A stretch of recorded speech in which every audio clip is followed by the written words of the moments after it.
Shalom Bapak Ibu, saudaraku yang terkasih. Berbagi hidup pada era modern sekarang ini sangat sulit kan? Yuk kita akan kembali melihat cara hidup jemaat mula-mula. Jangan di skip ya video ini, mohon ditonton sampai selesai. Mohon like dan subscribe, ikuti akun saya. Jangan lupa tolong disebarkan. Tuhan Yesus memberkati. Di dalam Kisah Rasul pasal 4 ayat 32 sampai 37 saya akan bacakan buat kita semuanya. Cara hidup jemaat. Adapun kumpulan orang yang telah percaya itu, mereka sehati, sejiwa, tidak seorang pun yang berkata bahwa sesuatu itu kepunyaannya adalah miliknya sendiri, tapi segala sesuatu adalah kepunyaan mereka bersama. Dan dengan kuasa yang besar, rasul-rasul memberikan kesaksian tentang kebangkitan Tuhan Yesus, dan mereka semua hidup dalam kasih karunia yang berlimpah-limpah. Sebab tidak ada seorang pun yang berkekurangan di antara mereka, karena semua orang mempunyai tanah atau rumah, menjual kepunyaannya itu, dan hasil penjualannya mereka bawa dan mereka letakkan di depan kaki rasul-rasul, lalu dibagikan kepada setiap orang sesuai dengan keperluannya. Demikian pula dengan Yusuf yang telah rasul-rasul sebut Barnabas, artinya anak penghiburan, seorang Lewi dari Siprus. Ia menjual ladang miliknya lalu membawa uangnya itu dan meletakkannya di depan kaki rasul-rasul. Puji nama Tuhan. Berbagi hidup. Ya, pasti Anda berpikir, ya berbagi lagi, bosan deh rasanya. Puji nama Tuhan. Kita perlu mengingatkan, berkumpul bersama pada waktu yang sama, melakukan aktivitas yang sama, itu belum tentu memiliki kebersamaan loh. Ada sebagian orang hidup di dalam lingkungan kerja, satu pengurus dalam gereja, mungkin mereka kelihatannya rapat bersama-sama, tetapi di dalam hati grundel, ada rasa tidak senang, ingin menjadi orang yang dominan, mengatur ini dan itu, menindas yang lain. Jadi jangan salah paham dalam hal ini. Berkumpul bersama pada waktu yang sama, melakukan aktivitas yang sama, bahkan bajunya seragam, itu belum tentu memiliki kebersamaan. Waktu, tempat, jenis kegiatan yang sama itu hanya menyediakan bagi raga kita saja, belum tentu kesatuan jiwa dalam hal ini. Kebersamaan sejati itu dimulai dari hati, good people, diwujudkan melalui kebiasaan berbagi tanpa motivasi yang tulus dalam hal memberi. Ya, memberi bantuan itu hanyalah keterpaksaan atau bersifat pencitraan sosial. Tanpa kebiasaan berbagi, kebersamaan hanyalah slogan yang menjengkelkan. Tanpa keduanya, ada banyak orang merasa kesepian di tengah kerumunan orang sedang rapat, sedang beribadah, dalam hiruk-pikuk perbincangan dan kegiatan. Justru mereka mengalami kesepian, terpinggirkan. Maka banyak orang suka menyendiri daripada berkumpul dengan banyak orang. Sudah keluar uang banyak tapi merasa tersisih. Apalagi yang donaturnya paling banyak, biasanya paling banyak ngatur ini ya. Komunitas Kristen dipanggil untuk berbagi loh. Kita tidak bisa mengelaknya. Itu pun harus dimulai dari hati, ya kan? Sikap hati seperti apa yang diperlukan, Bu? Bagaimana sikap hati seperti yang di dalam jemaat mula-mula ya? Kebersamaan seperti apa sih yang diharapkan dalam komunitas orang-orang Kristen? Yuk kita akan bahas sampai tuntas. Jangan skip ya video ini. Dalam sisi struktur teks ini dapat dibagi menjadi dua sebenarnya.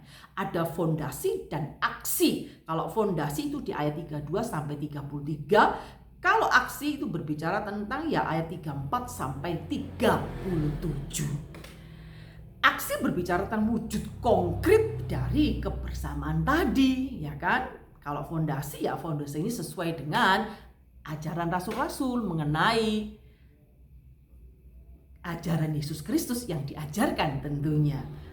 Apa sih yang kita lihat di pasal 4 ayat 32 sampai 27? 32 sampai 37 tidak boleh dipisahkan dari Kisah Rasul pasal 4 ayat 23 sampai 31. Mengapa? Karena secara lebih spesifik kebiasaan gereja mula-mula saat itu di Kisah Rasul pasal 4 ayat 32 sampai 37 itu merupakan wujud dari mereka yang dipenuhi kuasa Roh Kudus. Ada kebiasaan baru yang muncul dari pengalaman rohani tersebut. Ya, kita melihat polanya dulu ya. Pada saat jemaat mula-mula dipenuhi kuasa Roh Kudus itu pada hari Pentakosta. Di Kisah Rasul pasal 2 ayat 1 sampai 11, banyak orang bertobat melalui khotbah Petrus saat itu, ya kan? Kumpulan orang-orang percaya tersebut menunjukkan kebiasaan baru. Mereka bertekun dalam pengajaran para rasul, persekutuan, ada sakramen dan doa. Nah, kemiripan pola di atas itu menyiratkan bahwa kehadiran Roh Kudus dalam komunitas Kristen pasti membawa transformasi dalam berbagai sisi. Jadi kita nggak boleh sama dengan dunia ini, harus ada perbedaan ya. Ada gairah dan dinamika, ada kebiasaan baru yang positif muncul manakala kuasa Roh Kudus tinggal di dalam hidup orang percaya. Ya, tercipta sebuah kultur yang melampaui kebajikan pada umumnya. Jadi Roh Kudus bukan hanya memberikan karunia ilahi yang terlihat spektakuler saja, tetapi mereka memampukan setiap orang percaya untuk mengambil bagian dalam kehidupan sesama. Orang yang dipenuhi Roh Kudus itu hatinya ditarik ke arah vertikal bagi Allah dan horizontal bagi orang lain ya. Pada kesempatan yang lalu kita sudah membahas karunia rohani ya di dalam 1 Korintus pasal 12. Nah, hari ini kita akan bahas di Kisah Rasul pasal 4 ayat 32 sampai 37 karena kita memperingati hari Pentakosta ya. Kebiasaan ini untuk berbagi, ini bukan untuk pemaksaan sebenarnya.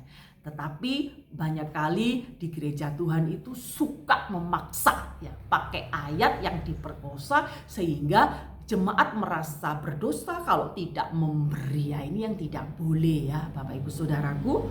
Pertama, kumpulan orang percaya dalam kisah ini memiliki kesatuan hati dan jiwa.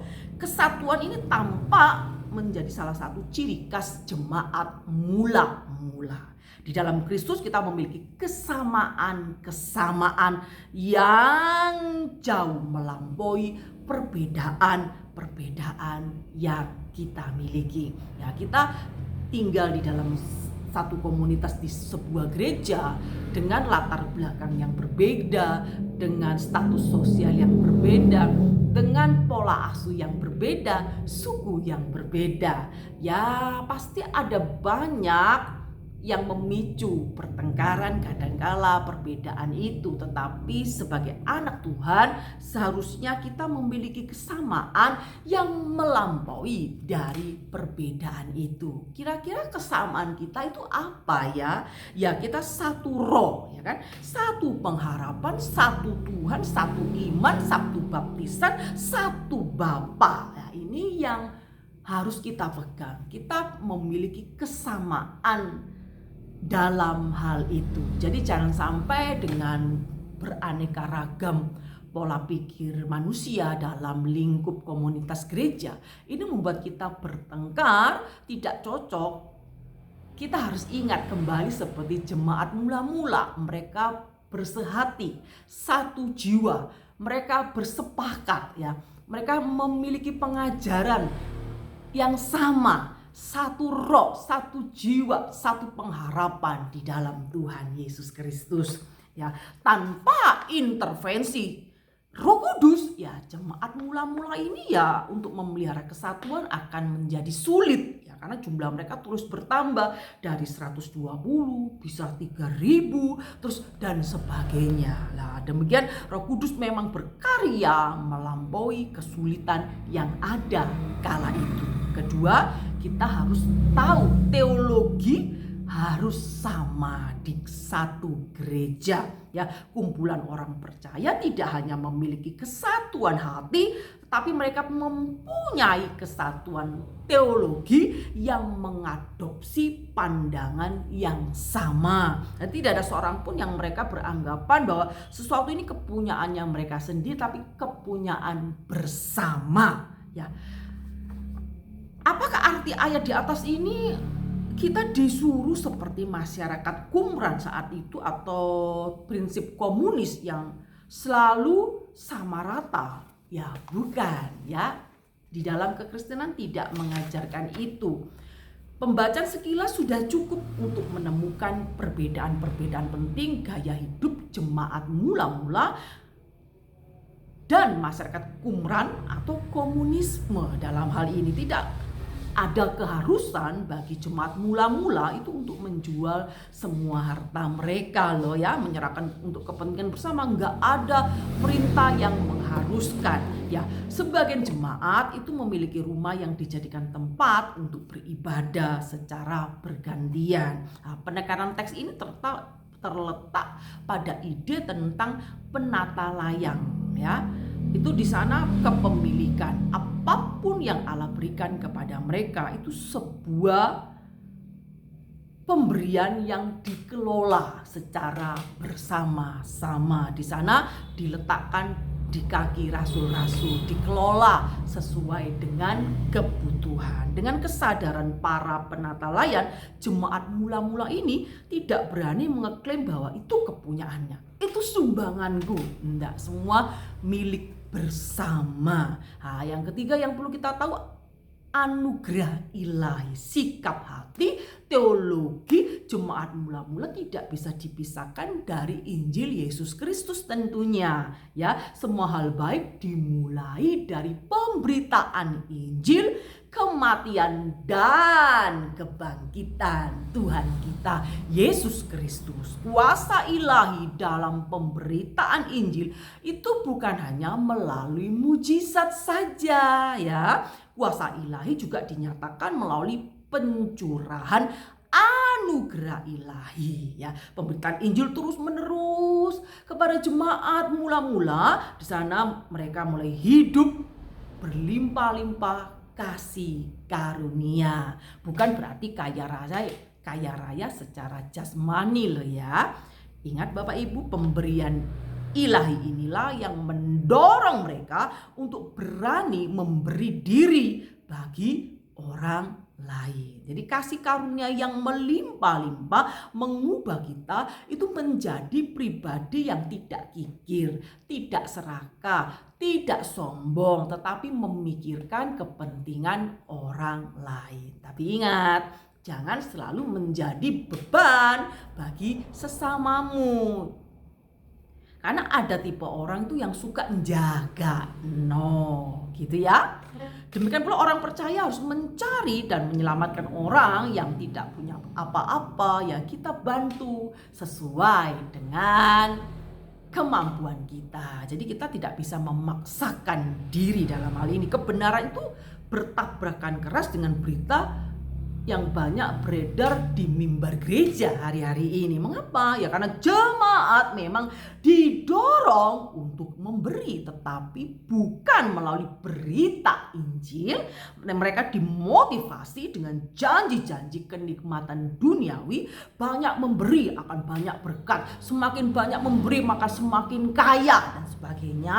Nah, inilah pemutarbalikan kebenaran. Ini menyesatkan. Jadi kalau memberi jangan pamrih. Memberi ya kita karena sudah diberi oleh Allah, maka kita berbagi dengan saudara kita yang seiman ya.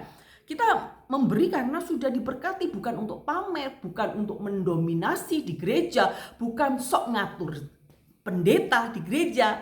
Anda jangan sampai salah dalam hal ini. Kita sering menemukan Alkitab bahwa di situ imperatif perintah didahului dengan indikatif, yaitu pernyataan. Tindakan praktis dilandaskan pada alasan teologis.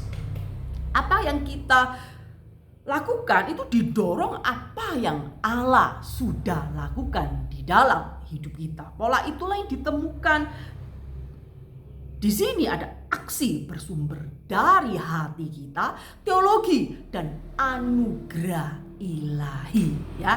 Puji nama Tuhan, ribuan orang Yahudi bertobat saat itu di pasal 2 ya sampai 4. Kemungkinan besar itu para peziarah berbagai daerah yang sedang merayakan hari Pentakosta. Tak kala mereka bertobat ya, mereka memutuskan saat itu untuk tinggal di Yerusalem lebih lama lagi ya. Tentu mungkin bekalnya kurang, terus nanti tinggal di mana ya, ini dipikirkan oleh jemaat. Mula-mula mereka mulai menyediakan tempat tinggal, makan dan sebagainya agar semuanya bisa berjalan dengan baik. Begitu. Apa yang dilakukan mereka ini terbilang luar biasa ya. Kemurnian hati mereka itu melebihi praktek kebajikan pada zamannya. Sebagai contoh ya, Bapak Ibu Saudaraku, rumah saat itu ya sumber kekayaan, sama kayak kita ya, status sosial, jaminan utama. Semakin banyak tanah yang dimiliki berarti orang itu kan dihormati. Nah, semakin banyak ladang ya banyak penghasilan, semakin banyak properti mereka akan tenang gitu ya sampai tua nanti. Nah, ketika seseorang menjual tanah mereka diberikan untuk kepentingan bersama, itu mereka telah mengorbankan harta utama mereka, ya penghasilan utama mereka dalam komunitas maupun ketenangan di hari esok ya. Mereka memberikannya untuk Tuhan ya. Jadi dalam hal ini tidak ada unsur pemaksaan. Jadi kuasa Roh Kudus itu menggerakkan hati setiap orang saat itu untuk berbagi. Jangan sampai orang lain menderita kita cuek aja gitu, nggak punya hati nurani gitu, kita masa bodoh atau bodoh amat gitu ya. Bapak Ibu Saudaraku yang tidak kalah menarik, pada pemberian jemaat mula-mula itu hasil penjualannya diletakkan di bawah kaki rasul-rasul untuk dikelola, bukan sekedar untuk kekayaan rasul-rasul ya. Di sini banyak gereja Tuhan yang kaya pendetanya gitu ya, jemaat miskin, sumbangan masuk di gereja tetapi banyak masuk di kantong pendetanya. Mungkin ya di beberapa gereja mungkin sudah tersalurkan, ada janda-janda, para fakir miskin, mungkin orang yang sudah nggak punya keluarga sendirian, sudah tua, lansia ya, itu ada sumbangan sembako misalnya. Ini dikelola oleh gereja ya. Ada banyak pelayan Tuhan yang memang sudah melakukan tanggung jawabnya. Jemaat sudah melakukan tanggung jawabnya. Kadangkala ini oknum saja ya, mungkin masuk ke kantong pendetanya lebih banyak ya, sebagai alarm buat kita sebagai anak Tuhan, pelayan Tuhan, hamba-hamba Tuhan. Gereja itu harus sebagai tempat rumah roti, dalam arti membagikan kepada jemaat yang gak mampu secara adil sesuai dengan kemampuan gereja tersebut. Jadi pada masa sulit jemaat masih bisa makan ya, jangan berharap terus hidup mewah ya. Memang karena ada banyak yang harus dikelola ya kan, untuk gereja, untuk pembangunan, untuk fakir miskin dan sebagainya. Jadi kita ya jangan menuntut gereja terlalu banyak ya. Kalau gereja sudah ngasih sembako untuk warga yang jemaat yang nggak mampu, itu sudah cukup bagus. Jangan terus minta daging kambing ya, daging sapi ya, jangan ya Bapak Ibu Saudaraku. Di sana ada loyalitas ya. Tidak ada ketergantungan kepada orang kaya, sehingga di gereja Tuhan tidak bertekuk lutut dengan orang kaya. Pendetanya sampai takut ditinggalkan jemaat yang kaya. Enggak, di sana semua posisinya sama. Jadi memberi tidak untuk dilabeli orang kaya dan nanti ngatur orang yang enggak mampu. Ini juga tidak boleh Bapak Ibu Saudaraku. Ingatlah, mereka menyalurkan pemberian kepada orang yang membutuhkan. Di gereja tidak boleh untuk memperkaya diri ya. Kita datang beribadah kepada Tuhan karena kita sudah diberkati Tuhan, kita sudah mengalami karya Kristus di kayu salib, kita merasakan kebaikan Tuhan, kita naturnya berdosa, sudah enggak layak, terus dilayakkan, dikuduskan, menjadi anak-anak Allah. Kita seharusnya bersyukur, maka setiap minggu kita datang beribadah kepada Tuhan. Rasa syukur itu, jika ada sumbangan di gereja, ya kita sebagai pemilik gereja atau pengurus gereja, penatua itu dikelola dengan baik uang tersebut. Tetapi jangan pakai embel-embel. Kalau enggak memberi nanti tambah kurang terus loh ya. Harus rajin memberi supaya jadi kaya. Memberi nanti bisa jadi 7 kali lipat, 10 kali lipat, 20 kali lipat. Jangan bertransaksi dengan Tuhan dalam hal ini. Memberi dengan tulus tanpa pamrih ya. Kalau memberi di gereja tidak perlu ngatur pendetanya ya. Pendeta dengan jemaat berkolaborasi yang baik, saling berbagi tugas, tujuannya supaya semua jemaat Tuhan hidup berkenan kepada Tuhan. Paling tidak jangan sampai ada yang kelaparan di masa-masa sulit seperti ini. Jangan terus kalau sumbangan harus segini, nyumbang makanan harus untuk berapa orang, misal untuk 100 orang, nanti yang nyumbang misalnya orang yang nggak mampu cuman kuatnya beli 20 kue, dia minder gitu ya. Misalnya ditulis barang siapa yang ingin memberikan sumbangan makanan dan lain-lain itu bisa hubungi koordinatornya. Sudah gitu aja ya. Dia mau nyumbang makanan, mau nyumbang pakaian bekas, beras dan sebagainya, ya haknya mereka. Nanti dikelola sesuai kebutuhan. Kalau kita batasi begitu, orang yang nggak mampu ini minder ya. Di gereja orang kaya-kaya kok kumpul, selalu seragam baru yang dibicarakan, selalu dibicarakan sumbangan. Paling sedikit segini, ditarget harus segini. Jemaat yang nggak mampu, yang tengah-tengah merasa minder. Di gereja kok duit terus ya. Mulai hari ini kita belajar mengintrospeksi diri, belajar dari jemaat mula-mula ya. Mereka bersatu hati, satu jiwa untuk membuat mereka semakin banyak mengenal Kristus. Di dalam lingkup komunitas mereka yang semakin besar, maka kebutuhannya juga besar. Yang maka perlu berbagi. Yang diberi Tuhan lebih, ya memberi lebih itu hal yang wajar. Tapi kalau orang yang nggak punya ingin memberi dengan ketidakpunyanya, ya berilah dengan tulusannya. Kalau nggak ada, nggak memberi juga tidak apa-apa. Karena di gereja itu memberi bukan paksaan, tetapi ada unsur ketulusan di dalam hati. Jangan sampai merasa dirugikan dan merasa merugikan orang lain. Kan fokusnya untuk pekerjaan Tuhan itu bisa terlaksana, bisa berkembang sesuai dengan kehendak Tuhan.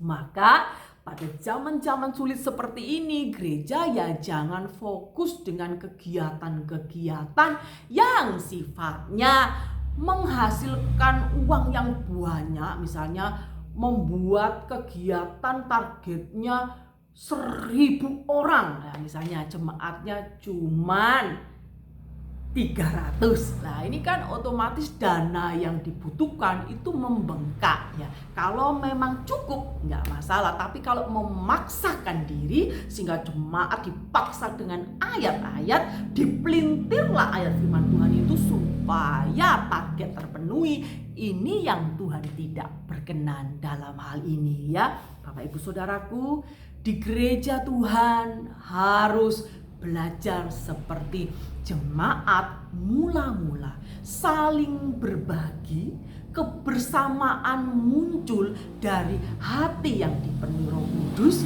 hati yang selalu rindu untuk selalu mengabarkan Injil Yesus Kristus di tengah komunitas yang ada. Mungkin butuh makan, butuh minum, butuh fasilitas gereja, AC dan sebagainya, ya ini semua perlu dipikirkan bersama-sama. Ya kalau nggak cukup tahun ini, bisa 2 tahun nanti pembelinya, atau 3 tahun. Ada target panjang, target tengah-tengah dan pendek, disesuaikan, dibicarakan bersama-sama tanpa harus jemaat merasa terbebani. Puji nama Tuhan. Pemberitaan firman Tuhan hari ini mengingatkan kita bahwa kita ini bukan hanya seragam bajunya saja, tetapi ada kesatuan iman, satu roh, satu harapan, satu Bapa, yaitu kita ini tinggal di dalam kasih Tuhan kita Yesus Kristus, saling berbagi, saling mengasihi, bergandengan tangan, saling melayani. God bless you.